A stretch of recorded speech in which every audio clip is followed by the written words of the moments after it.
Hello दोस्तों, welcome to my channel. कैसे हैं आप लोग। आज हम करने वाले हैं क्लास 9 की एक्सरसाइज 4.1। तो इसको करने से पहले सबसे पहले हम इसके कुछ बेसिक रूल्स को समझ लेते हैं, वो देखते हैं। अगर आपको इस चैप्टर को एक ही बार में समझना है, बार बार नहीं देखना है, तो इस वीडियो को पूरा देखें। तो देख लेते हैं क्या है ये। इस चैप्टर में बता रखा है कि ये जो चैप्टर है वो लीनियर इक्वेशन का है, वो भी टू वेरिएबल का। अब लीनियर इक्वेशन क्या होती है और फिर ऊपर से टू वेरिएबल, पहले उसको समझ लेते हैं, उसके बाद हम क्वेश्चन को करेंगे। Linear equation in two variable मतलब हिंदी में कहेंगे रैखिक समीकरण दो चरों में। तो ये क्या होता है, पहले तो रैखिक समीकरण हम समझ लेते हैं। जैसे मैंने लिख दिया 7x + 3, तो ये एक हमारा रैखिक समीकरण हो गया, लीनियर इक्वेशन हो गई है हमारी। लीनियर का मतलब ये होता है कि जो भी हमने इक्वेशन लिखी है उसके ऊपर पावर 1 होनी चाहिए। और 1 पावर को हम जानते हैं कि डिनोट करना जरूरी नहीं होता है, इस वजह से हम 1 पावर को डिनोट करके नहीं दिखाते हैं।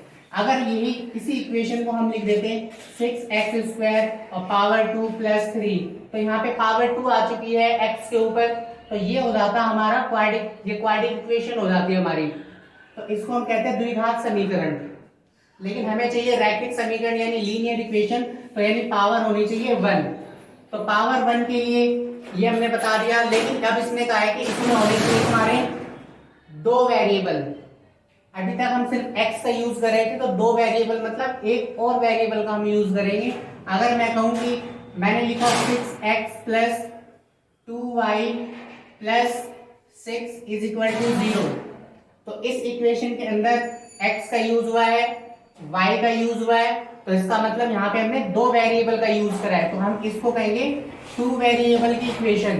अब ये टू वेरिएबल की इक्वेशन तो है, क्या ये लीनियर है? तो हम देखेंगे यहाँ पे पावर 1, यहाँ पे पावर 1, तो ये लीनियर है। तो सिंपल इसी तरीके से हमें ये इक्वेशन को बनाना है। तो इस इक्वेशन की जर्नल इक्वेशन होती है, वो आप देख लो।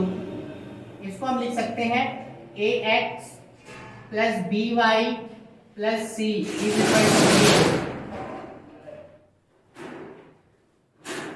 ax + by + c = 0 से डिनोट करते हैं। यहां पर a, b और c ये हमारे नंबर है, नंबर्स हो जाएंगे ये संख्या। और ये x और y यहाँ पे जो दे रखे हैं, ये x y हमारे वेरिएबल्स हैं, वेरिएबल चल। बस इसी इक्वेशन के ऊपर काम करना है हमें इस पूरे चैप्टर में। तो आज हम देखते हैं कि किस तरीके से इक्वेशन को सॉल्व करेंगे।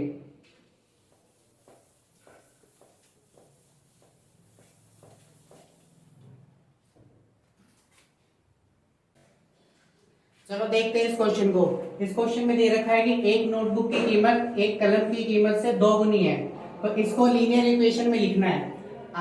The cost of a notebook is twice cost of a pen. तो यहाँ पे नोटबुक है और पेन है, तो लेट कर लेंगे कि इस नोटबुक की कॉस्ट कितनी है।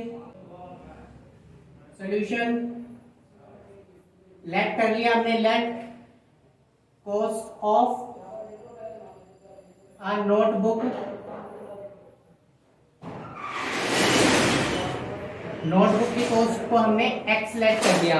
अगर नोटबुक की कॉस्ट को हमने x लेट कर दिया, तो पेन की कॉस्ट को हम क्या लेट करेंगे, कॉस्ट ऑफ अ पेन, इसको हम y लेट कर लेंगे। अब करते हैं अकॉर्डिंग टू क्वेश्चन, क्वेश्चन के हिसाब से करते हैं क्वेश्चन। अब x और y ये दोनों वैल्यू आ गई हमारे पास।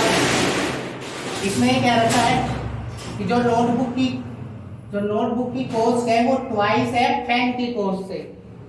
नोटबुक की जितनी भी कीमत दे रखी है वो पेन की कीमत से डबल है। तो पहले तो हम दोनों को आमने सामने कर लेते हैं, x = y, ये हमने लिख लिया। अब हमें ये दोनों इक्वेशन को इक्वल रखना है। लेकिन अभी अभी हमने क्या पढ़ा है, हमने ये पढ़ा है कि जो नोटबुक है वो पेन से ट्वाइस है, ये पेन से डबल है। अगर ये 10 रुपए का पेन है, तो ये नोटबुक तुम्हारी कितने की मिलेगी, 20 रुपए की। तो ये डबल है, तो डबल है तो क्या यहाँ पे 2 की मल्टीप्लाई कर दे, बिल्कुल नहीं। जब भी यहाँ पे इक्वल की फॉर्म में होते हैं तो हमेशा जो भी नंबर छोटा है उसी में ही हम मल्टीप्लाई करते हैं। तो इधर हम 2 की मल्टीप्लाई कर देंगे ताकि ये हमारी इक्वेशन जो हो जाए बैलेंस हो जाए। तो x is equal to 2y। अब सिंपल, इक्वल के उस तरफ 2y है तो इसको इधर ले आएंगे, तो x minus 2y is equal to 0। ये इस तरीके से इक्वेशन फॉर्म करनी है। तो ये हमारी एक इक्वेशन बन चुकी है। इस क्वेश्चन को देखते हैं। इस क्वेश्चन में क्या करना है, जनरल जो इक्वेशन है हमारे ax plus B Y plus C is equal to 0 उससे कंपेयर करना है इस इक्वेशन को, और a b और c इनकी वैल्यू निकालनी है।